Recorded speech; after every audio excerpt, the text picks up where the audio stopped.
Hello, my name is Finya. Welcome back to my channel. Today I will let this random number generator choose how many pages I will read for the day.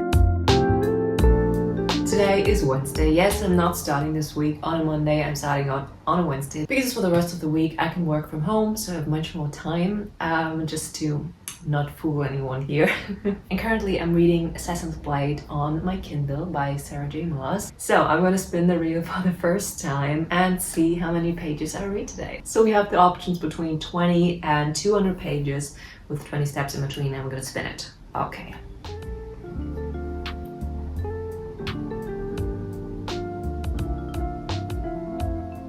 Six pages, let's get to reading.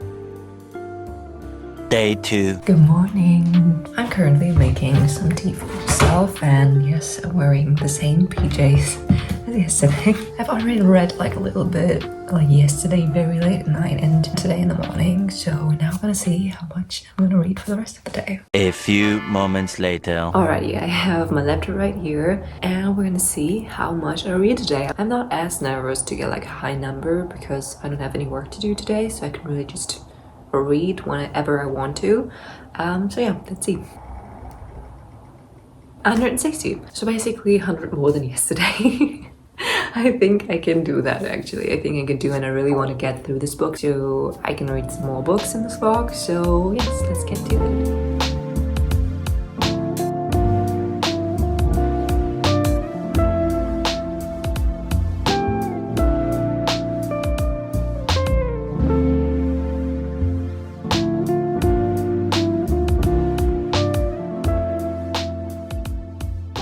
Hours later. Welcome to this reading update. I'm on page 173, so I'm in the third novella, I feel like. So the first one was like the pirate one, then the healer one, and now we're in the desert training with those other assassins. And I think my favorite part right now about Assassin's Blade is the learning about Sam, because you can't really get any connection to him in Throne of Glass because he's already dead, but to kind of learn about him and how they met and how they first communicated with each other, and then how they know we're not even friends and how that all developed. I feel like that is a very beautiful thing to read about, and I really like that. So yes, I'm gonna keep reading Assassin's Blade. Day 3. It's next day. I've had a very short work day. I've come home, I've showered, and now it's time to read for the rest of the day. So let's see how much I'm going to read exactly. I think I have around 120 pages left in the Assassin's Blade. So right now I'm in the second to last story. I think it's called The Assassin and the Underworld. So we're back in Rifthold.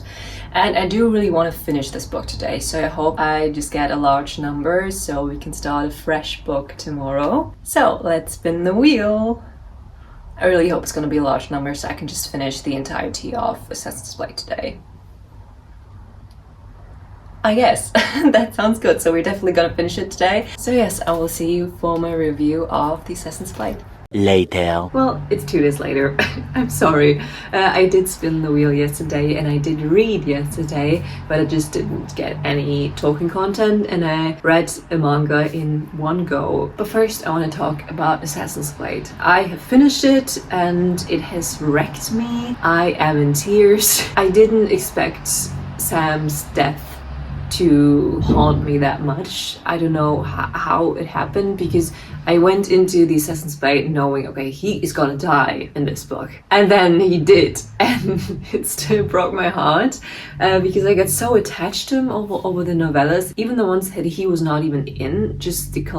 Just the connection Selena had with him was just enough to absolutely break my heart. And also a pleasant surprise, this is my favorite book in the Throne of Glass series so far. I know I've only read Throne of Glass and Crown of Midnight, but I went into this thinking, oh, this is going to be the worst thing, it was going to be boring because everyone seems to not like it, but I loved it. I loved the settings. I feel like the first two Third Class books are really just mostly set inside the castle and, you know, around that. But in the Assassin's Blade, she's all over the place and we get to know much more of the world that she lives in than we do in the other two books. And I just love the stories. I love the pacing. I think the last two are probably my favorite. You know, being back in Rifthold and the whole spy work and such, it was just really cool.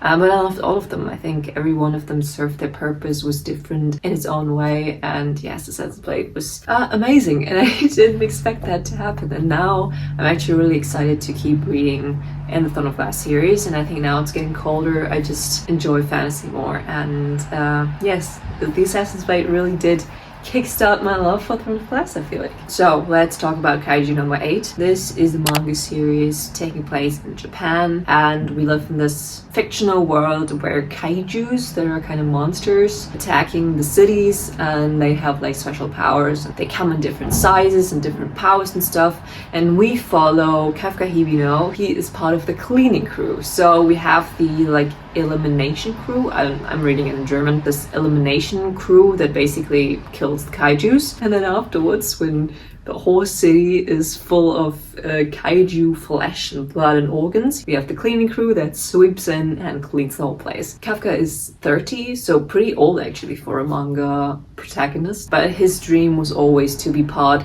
of this, of like the elimination corps. His childhood friend Mina is now the commander, so she's like insanely badass. I love her. He basically wants to get in the corps. He's been declined like 12 times, but he finally wants to get in, and then he eats a little kaiju, which turns him into a really powerful kaiju itself, so he can transform into a kaiju, but he's still a good person, you know, and he can control it. So he's like, whatever, I'll try my best anyway. So he gets in. He's really weak as human, but no one knows that he's actually a very powerful kaiju. And you know, that's kind of the story, and it's really fun. It's really light. I've been also watching the anime with my boyfriend, and we enjoyed that. It was a lot of action, but it was also lighthearted and funny at times, and it was not, you know, Attack on Titan or anything like that. It was not psychologically terrifying or horrible, you know, and it was very just a quick, easy watch. So if you're looking for something lighthearted and fun and with a lot of action and a couple cool characters, Kaiju number 8 is definitely a good pick. But enough talking. We're gonna spin the wheel for today and see what we're gonna read next, actually, because I don't know yet. I have a couple of unfinished books and mostly romance, so let's see. Okay. I think I'm gonna continue this one book. I think Hanging on the Cliff. Oh, here's my Kindle. Chasing the Slipstream. I think the author has another book which has the word cliff in it, so that got me confused. This is the second book in a series of standalone Formula One sports romance books. I have not read the first one, and the third one is only coming out, I think, so I don't know why I picked the second one. I just like the tropes better, I feel like. This is a book that I didn't really take seriously. It was super cheap on Kindle, so obviously it seems to say a bit about the quality of it. So this kind of became my book that I just had in my bag. So when I'm waiting on the train, I have 5 minutes here, 5 minutes there, I've been reading this, and now I'm on page 347 in a super short time, because it is actually kind of good.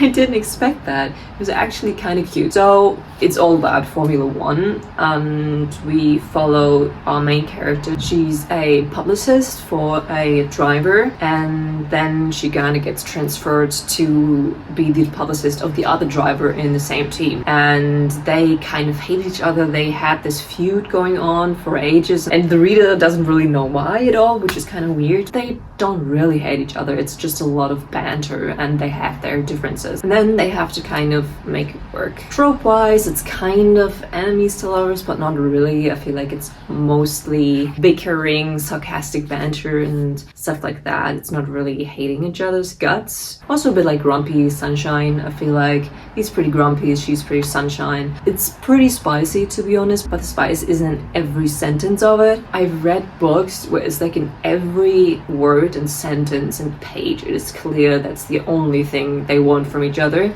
and if you would take the spice out of it, like 3 pages of plot would be left. But I feel like this one is a nice balance of the actual season of Formula One, so we actually have racing scenes, which is nice. I would have liked more of them, to also have more strategy, more ups and downs throughout the season. We have the romance part, we have the spice parts. It's a pretty nice balance. So if you like romance, specifically sports romance, and if you haven't checked out Formula One books or this author books, definitely check them out. The third one is coming out in January or February, and they're all kind of similar. The characters all know each other, but they all have different tropes. So yes, I will keep reading this today.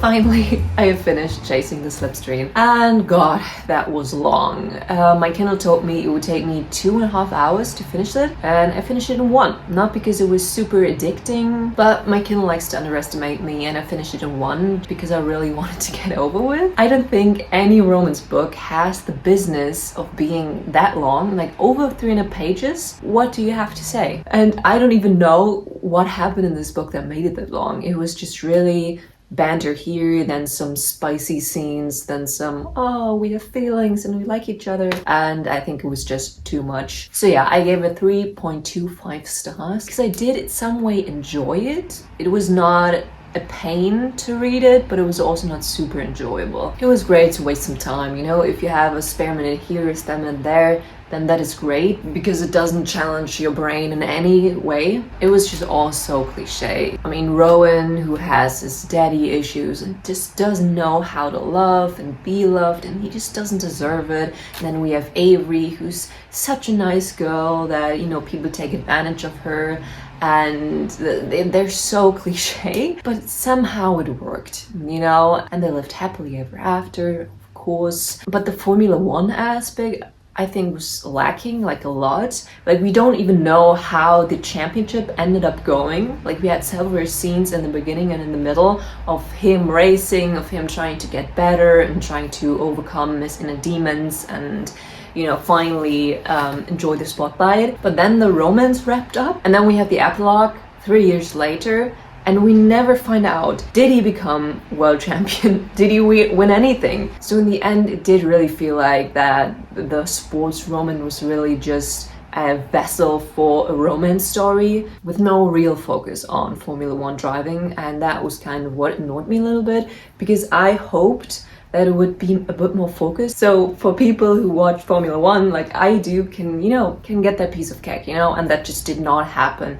at all. So if you are not interested in Formula One but you do like sports romance, then that is definitely something for you, because Formula One is not really a centerpiece in this book. But for me, it was a bit annoying because it just became so clear that Formula One is completely irrelevant. It's the romance story. If that sounds interesting to you, then you will probably like it. If it doesn't, then you should definitely keep far away from it. Next day, new book. A couple of weeks ago, I started the Pumpkin Spice Cafe. You know, read some today and then read the rest tomorrow.